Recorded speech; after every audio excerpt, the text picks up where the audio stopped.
Hey everyone, I'm Mind, and this is set number 77003, Super Shadow vs. Biolizard from the LEGO Sonic the Hedgehog theme. This set contains 419 pieces, 2 minifigures, and will retail for $44.99 in the US when it officially releases on January 1st, 2025. This set was sent to me early for review by the LEGO group through the LEGO Ambassador Network, but of course all opinions expressed in this video are entirely my own. I'm doing early reviews of all the new LEGO Sonic sets right now, so let me know in the comments which set you want to see an early review of next. But now, with all that being said, let's get into this review. So here is the Biolizard, of course the main build of this set, and I have to say, this very much feels like a breath of fresh air for LEGO Sonic. I do like a lot of the LEGO Sonic sets, but a lot of them struggle to find their own identity, because they're either just like generic terrain or a vehicle that's sometimes from the games or sometimes not from the games. The minifigures have always been the highlight of this theme, at least to me. But in the case of this set, that's not what's going on. We have this big buildable creature that's like something to actually fight, and I think the design's actually really good, so let's move up a little bit closer so you can see all the different details of this build. Starting with his face, it is actually printed here. Just like with all the LEGO Sonic sets, there are no stickers at all in this set. And they do a pretty good job to like capture this character's appearance. He's got like the little turrets in his eyes, and you can see the tubes that exist physically back here are actually printed on the face to create more cohesion throughout the entire design. The head connects on a ball joint so it can be moved around and posed, and then the Biolizard also has a mouth that can hinge open. Moving to the neck, they use this larger tube piece that was introduced in the 2024 LEGO Dream set, so it's cool to see that used outside of that theme. And I think that works really well, because it like matches the salamander body, while also making it feel quite cartoony, which the LEGO Sonic line does a lot. And there's actually articulation here too. You can rotate the tube all the way around if you want. Of course, these smaller green tubes are going to get tangled up around it, but it just gives you more options for posing while remaining stable, which is always a good thing. I think the Biolizard's back looks nice. It's very like flat and smooth, and I think they did a good job of keeping it very simple while also making it feel detailed enough. The front legs use the smaller LEGO Dreams tube pieces. Orange might actually be a new color, I don't remember if that came in another set. And they once again can be rotated around if you want to pose this guy. And then the feet connect on a mini ball joint, so those can be moved as well, and I actually really like how these toes were done. They use like the action pose pieces from the DC minifigure series, but in gray here to be like the sides of the toes coming out. But then they put cheese slopes in the front to create like a really nice shape while also having it like very flat on the ground. Everything's of course symmetrical on the other side too. Then we have the back legs, which you could just see are stubby. They help to hold the Biolizard up, but I will admit they look kinda funny. That being said, that's a thing with his design from the source material. That is not LEGO's fault. This is just kinda how they look in the game, so it seems accurate to me. In my opinion though, if I was the people deciding this for the game, probably not how I would have done it. But I get the whole thing with Biolizard is he's supposed to be like really messed up and corrupted. So yeah, the stubbier legs definitely work, and you can see the big tube pieces used once again. The tail at the end might actually be my favorite part. I just really love how they did the color gradient here.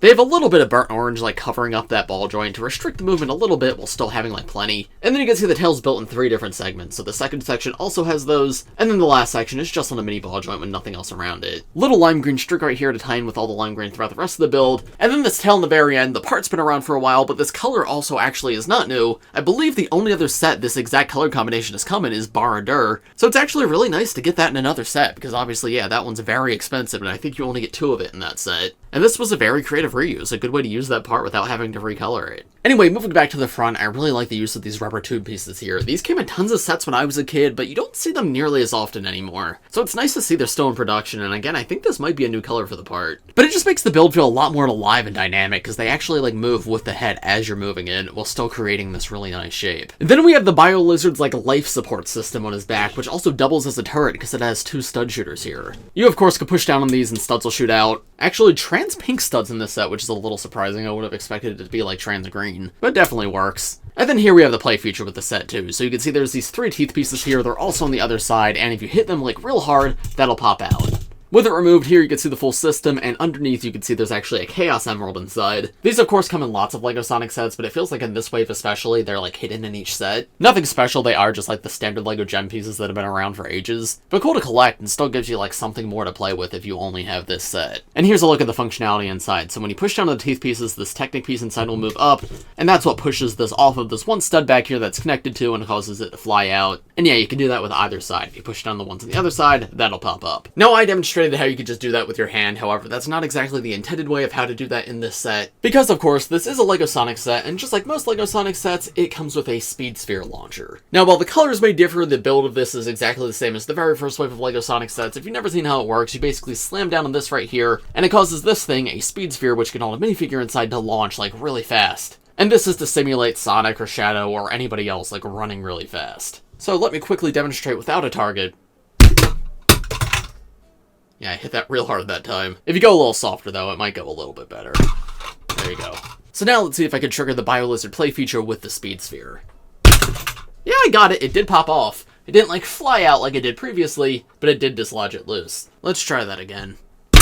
There we go, that was better that time. In the past, I felt that speed sphere play features are very mixed in like how well they work, but this one does seem pretty easy to pull off, so I think it's one of their better ones. Now I'll move on to the minifigures in just a moment, but I want to take one more moment to talk about the speed sphere, because I think this is easily the weakest part of this set. As I said, yeah, speed sphere launcher has been coming in sets since the very first wave, and it mostly has not changed. On the one hand, I get it, Sonic runs, right? That's his whole thing, so it makes sense to include this in so many sets. That being said, it eats up so much of the part count, like a good probably fifth of this set is this build. So if this is your first and only LEGO Sonic set, great, this is a way to get it. It's a great all-in-one set. But if you already have LEGO Sonic sets, this is something you already have, literally exactly the same. They did something slightly different this time around. Now the launcher here is yellow and unprinted, but I would argue that just makes it less interesting, because yeah, every previous set to my knowledge has had like a little printed star here. It was really cute, great part to get. And they just got rid of that for this wave. The other thing is, I really liked how in the last wave we got some unique speed sphere launchers. The first set to come with Super Sonic had like the normal speed sphere launcher build, but it replaced the red parts with yellow and the blue parts with red. And functionally it was still the same thing, but it just made it something more unique to have in your collection instead of just another of the same exact build that you already have. This one, though, despite coming in a set with Super Shadow and Super Sonic, is just once again the original Speed Sphere. It's the same one that comes in the $20 set this wave. At the very least, the Speed Sphere itself is yellow. This does only come in one set, that other set with Super Sonic. And if you've never seen these work before, you can open them up, they connect with Technic pins. And like, there's this little crevice inside where you can place a minifigure, and then close it back up around them. So that way they're able to roll along. So yeah, I don't know, I'd be curious to hear your takes in the comments, because I get why it makes sense to keep including these in sets. You want them to be available to anyone who gets any set, but for any fan who wants more than one set, you really don't need like too many of these. So I think best case scenario, they should try to make them more unique, so it gives you something to play with no matter how many sets you have, but if you do have multiple sets, it also gives you something to collect, even if it's just like a minor color change. That being said, this is the lamest implementation yet. It's the standard colors without printing. Just would have liked to see something a little bit different here. Now, here are the two minifigures in the set. We have Super Sonic and we have Super Shadow. This is an amazing minifigure selection for a set of this size. I wasn't expecting to get Super Shadow so soon, but I am not complaining. I'm very happy to get him. And Super Sonic was just introduced last year in an $80 set, and yeah, this one's a lot more affordable and it's the same exact minifigure. So starting with him, yeah, of course, Super Sonic has this exclusive head mold where his quills are pointing upward, but other than that, it is basically just the same exact Sonic figure, but with yellow instead of blue. He maintains the dual molded legs and the side leg printing, which is very nice to see, and on his back print he's got a few more quills as well as a tiny little tail. Expression is exactly the same as the other set he came in, which isn't the end of the world, but it would have been cool to see something new here. However, again, given the size of this set, I honestly don't mind it. It's a fairly good value. I'm glad this guy is now easier to get. And then Super Shadow is really awesome, so they made him a slightly different color from Super Sonic, going with bright yellow instead of normal yellow, and that is actually accurate to Shadow's actual appearance, though I will say it looks like a little bit funny in LEGO form, because of course in the games he has like this glowing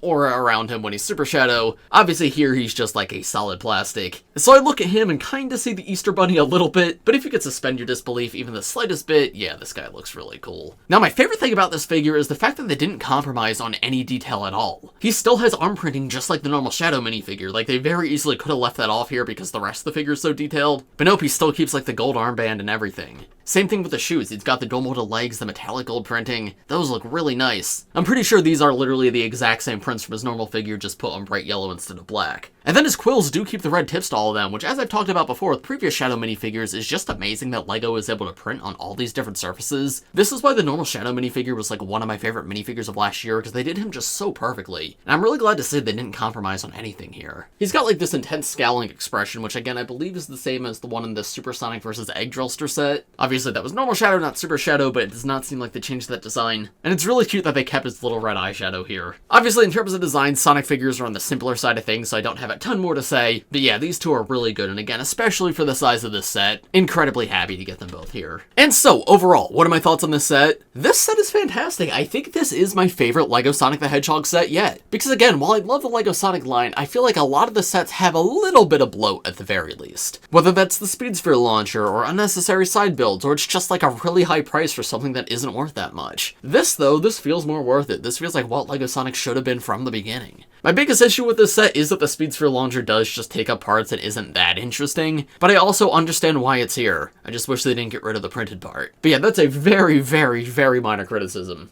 The price of this set's also surprisingly pretty great. It's not like amazing, don't get me wrong, if you look at any other LEGO, well, maybe not any other LEGO theme, but if you look at some other LEGO themes, you're definitely going to find better values than this, but there's definitely much worse values out there, and Sonic typically has been a very expensive theme. So like last year, if I saw this set, I would have expected it to be like 60. 45 though, this makes sense for Sonic, especially with how like complex the minifigures are. Yeah, I would say this is actually a good value. So overall, if you're a fan of Sonic, yes, 100% I would recommend this set. Whether you collect the entire theme or this is going to be your first set, I think this is a really good one to pick up. The build's super unique for the line, is like a proper character that has a personality, and the minifigures are really, really good. One all new and exclusive and another that only comes in an $80 set. I'm genuinely really impressed by this one. But of course, those are just my thoughts. Let me know what you guys think of this set in the comments below. If you enjoyed this video, make sure to leave a like on it, and subscribe to my channel if you're new, and let me know in the comments which LEGO Sonic the Hedgehog set you want to see an early review of next. But as for this video, I think that's all I've got to say, so thanks for watching everybody, I hope you all enjoyed, and I will see you in the next one. Bye!